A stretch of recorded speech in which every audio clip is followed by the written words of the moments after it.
문재인 대통령 오늘 각국 해외 주요국에 파견될 특사단과 오찬을 가졌습니다. 영상 함께 보시겠습니다. 다들 중요한 역할들 맡으셔서 제가 밥 한 끼 대접하는 그런 자리라고 편하게들 생각을 해주시고요. 지난 한 6개월 정도 동안 정상 외교가 공백 상태에 있었고요. 이런 상황 속에서 지금의 외교안보 위기 상황을 하루빨리 극복해내고 정상 외교 공백을 또 메꿔내고 하는 것이 새 정부의 가장 시급한 과제가 된 것 같습니다. 편하게 식사들 하십시다. 뭐 옷도 좀 다 자유롭게 좀 벗으시고요. 예, 저부터 벗을까요? 예.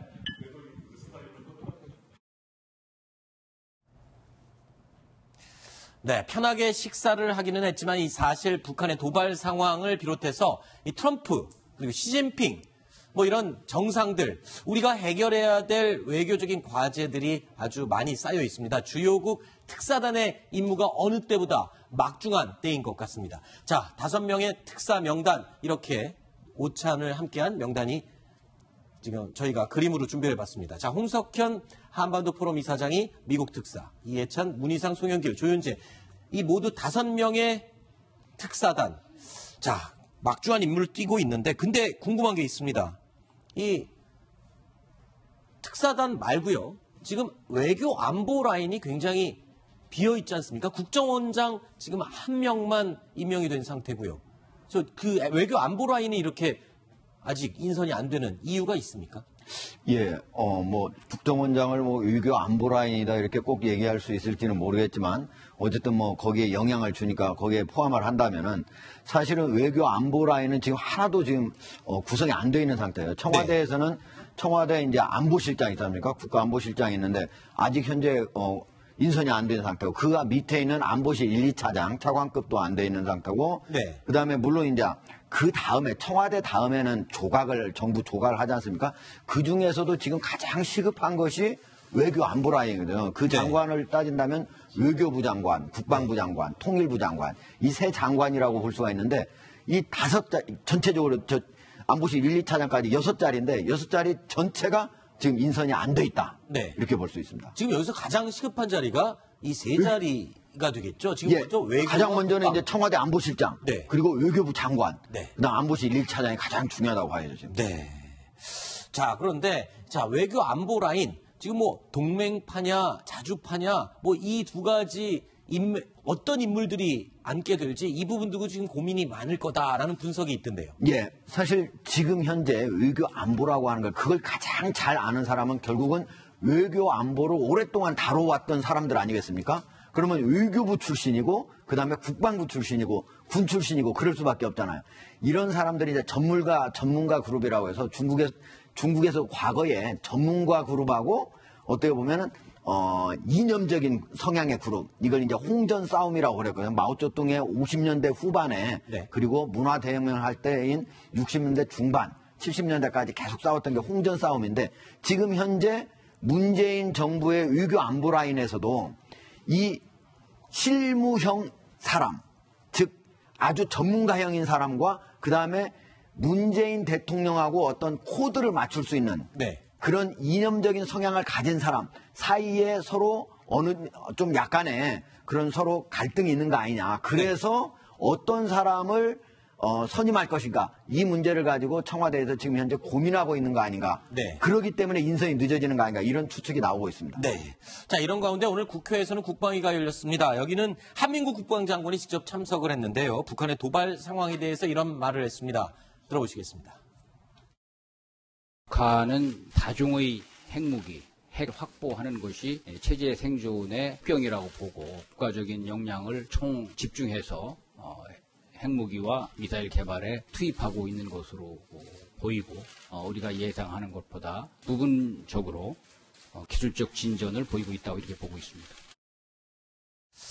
지금 일단 굉장히 심각한 상황으로 인식하는 건 맞지 않습니까? 그렇죠. 지금 한민구 장관이야 지금 박근혜 전 대통령이 임명한 장관이니까 네. 저게 이제 사실이라고 쭉 얘기를 하고 있는데 사실 저 얘기를 그대로 좀 북한이 지금 과거보다 배나 빠른 속도로 핵과 미사일 기술을 완성해가고 있다 이 얘기인데 네. 지금 문재인 대통령, 문재인 정부에서는 북한과의 대화의 창구를 어떻게든 좀 물꼬를 터보려고 하는 상황이기 때문에 저 얘기를 듣는 것 자체가 불편한 거죠. 네. 예. 일단은 뭐 문재인 대통령 입장에서는 박근혜 전 대통령이 임명한 그런 외교 안보 라인과 불편한 동거를 하고 있는 그런 상황 아니겠습니까?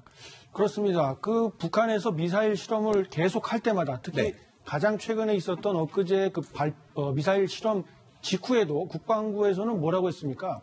무자비한 응징을 하겠다. 뭐 이런 식의 표현을 쓰면서 강경한 표정으로 브리핑을 하긴 했습니다만 네. 실제적으로 군 당국에서 실제 행동으로 보여준 것은 아무것도 없거든요.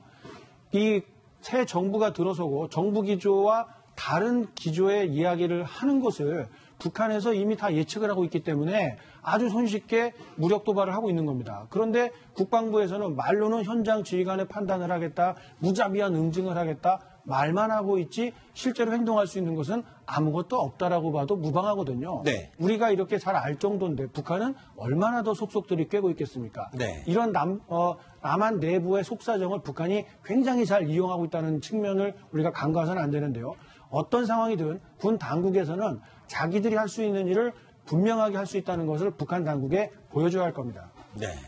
자, 일단 뭐 외교 안보 라인 이 장관들이 빨리 임명이 되려면 총리가 빨리 청문회를 통과하고 총리로서의 업무가 제대로 시작이 돼야 될 텐데 자, 이런 가운데 그거는 이제 오늘, 월말 지나야 되기 때문에 네. 그렇게 그때까지 기다릴 수는 절대 없고요. 네. 청와대 특히 외교안보 라인은 빨리 2, 3일 내로라도 빨리 지금 결정을 해야 되겠죠. 그렇죠.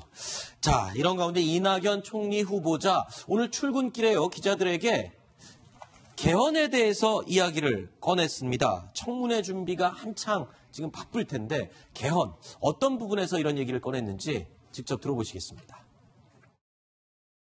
줄곧 현행헌법을 보수할 때가 됐다 이런 입장에 있었고 개헌을 이끌어갈 주체 그건 합의를 해야 될 겁니다. 구조상 단일안을 내기는 국회가 더 어렵지 않을까요? 대통령이 더 쉬울 수 있을 거고. 대통령 안을 바탕으로 해서 논의가 됐으면 좋겠다. 아니, 좋겠다가 아니라 단일안을 내기가 조금 더 쉬운 쪽이 대통령이실 거다. 국회보다는 현실적으로 난이도를 말씀드리는 것입니다. 자, 개헌을 이야기하기에는 국회보다는 지금 현실적으로는 대통령이 더 쉽다. 이건 무슨 뜻인가요? 좀 쉽게 설명을 해 주시죠. 예, 지금 이낙연 총리 후보자 아주 미세한 차이. 네. 대통령이 개헌안을 냈으면 좋겠다라는 뜻이냐 하니까 그게 아니고 나는 난이도를 얘기한 거다 이렇게 네. 얘기했잖아요. 역시 이낙연 총리 후보자의 어떤 성품을 알 수 있는 그런 순간인데 아주 미세한 차이까지도 정확하게 알아듣고 지금 설명을 한 건데 네. 뭐냐면 국회에서 지금 현재 각각이 모두 개헌이라고 하는 부분에 대해서는 모두가 동의를 합니다. 네. 그런데 어떻게 개헌할 것이냐. 예를 들면 4년 중임제 대통령을 할 것이냐. 네. 뭐 내각 책임제를 할 거냐. 뭐 의원 집정부제를 할 것이냐. 뭐 등등 다양한 논의가 있지 않습니까? 거기에서는 각 당의 의견이 조금씩 다르거든요. 네. 그러니까 거기서 쉽게 조율이 되지 않을 것이다. 네. 그리고 항상 보면은 개헌은 대통령 되기 전에 내가 개헌하겠다 임기 중에 해놓고 와서 보면은 자기하고 상관없는 일로 만들어 놓거든요. 그래서 안 됐거든요. 그러니까 대통령이 만약에 안을 낸다면은 네. 쉽게 될 것 같다. 네. 난이도 면에서 네. 그 얘기를 한 겁니다. 그렇군요. 손수호 변호사가 계시니까 하나 묻겠습니다. 네. 자, 개헌. 이 국회에서 하지 않는 다른 방법들도 또 있는 겁니까? 이렇게 대통령이 개헌을 먼저 꺼내도 되는 건지. 가능합니다. 아, 물론 그 국회에서 이제 통과된 다음에 국민투표를 거쳐야 헌법이 바뀌는 겁니다만 네. 첫 단계는 반드시 국회가 해야 되는 것은 아닙니다. 아하. 왜냐하면요. 헌법 128조 1항의 규정이 있기 때문인데요. 헌법 개정은 국회 제적위원 과반수가 발의하거나 아니면은 대통령이 발의할 수 있다고 되어 있습니다. 네. 따라서 지금 이낙연 총리 후보자가 이야기한 대로 여야가 합의해서 국회 제적 과반수 의원이 단일한 그 헌법 개정안을 마련해서 발의해도 그 다음에 개정 절차가 이루어집니다만 그렇지 못하거나 또는 그러한 절차에 앞서서 대통령이 단일한 안을 준비해서 이제 그 헌법 이렇게 바꿉시다라고 이제 내놓는다면은 그 다음에도 얼마든지 국회의 표결과 국민투표 절차를 거칠 수는 있거든요. 네. 두 가지가 모두 가능하기 때문에 어떤 것이 좋은지에 대한 그런 그 방법을 논의하고 있는 것으로 보입니다. 네. 자, 이번에 대통령 탄핵 사태를 겪으면서 국민들은 이 제왕적 대통령제의 단점들에 대해서 적나라하게 보고 느꼈습니다. 그래서 자, 이번 개헌을 통해서 국민들이 원하는 쪽으로 제왕적 대통령제를 고치는 이런 국민들이 원하는 방향의 개헌이 가능할지 그게 궁금한데요. 어떻게 보십니까?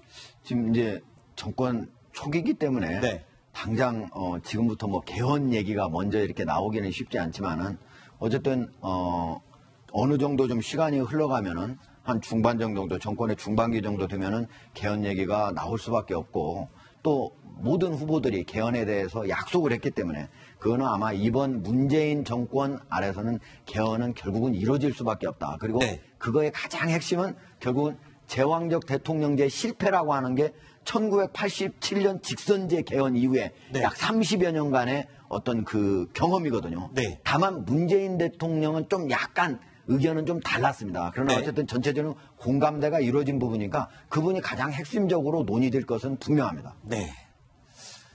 자, 그리고요, 어제 저희가 이 청와대 관저에서 첫 출근을 하는 문재인 대통령의 모습을 화면으로 소개를 해드리기도 했었는데, 이 자리에서 김정숙 여사가 옷 매무새를 직접 만져주는 그 모습으로 되게 관심을 끌기도 했습니다. 그런데 지금 이 과거에 노무현 전 대통령의 첫 출근 모습과 오마주다, 이거는 연출한 거 아니냐, 이런 지금 사진 비교가 나오고 있죠. 네, 노무현 전 대통령의 첫 출근은 아니고요.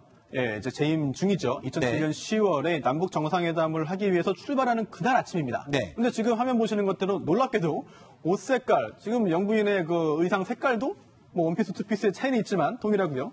또 문재인 대통령, 노무현 전 대통령의 넥타이 색깔도 굉장히 유사합니다. 네. 이런 걸 볼 때 문재인 대통령이 혹시 노무현 전 대통령에 대한 여러 가지 추억이나 이런 것 때문에 이른바 오마주를 한 것이 아니냐라는 이야기도 네티즌 사이에서 나오고 있습니다. 오마주가 뭐죠? 그러니까 존경의 표시 네. 또는 과거를 이제 추억하는 표시로서 어떤 영화 같은 데서 이렇게 패러디가 아니라 따라서 하는 거죠. 똑같은 존경하는 장면, 감독에 똑같은 대해서. 의상, 똑같은 이런 것들을 따라서 하는 것인데 네. 너무 유사하기 때문에 그런 이야기들이 조금씩 나오고 있습니다. 네. 근데 제가 보기에는 네. 손수호 변호사의 이 멋진 해석에 제가 좀 찬물을 좀 끼얹는 것 같긴 하지만 아니 노무현 대통령 5년 동안 재임을 했는데 네. 그중에 하나 잡아가지고 두 분의 내유관에 같은 비슷한 색상을 가지고 하니까 오마주다. 네. 저는 이건 좀 과잉 해석 아닌가 이런 생각도 합니다. 네, 저 사진은요, 네티즌들이 인터넷에서 찾아서 올리면서 유명해진 사진이니까요. 그리고 또 만약에 저 사진이 똑같이 첫 출근이었다. 그렇다면은 이게 오마주다, 연출이다 생각을 하겠지만 그렇지 않은 날짜의 사진을 두 개를 비교한 것이기 때문에 자, 이렇게 네티즌들이 이 열광을 하고 있는 이 사진에 대해서 저희가 잠시 소개를 해드렸습니다.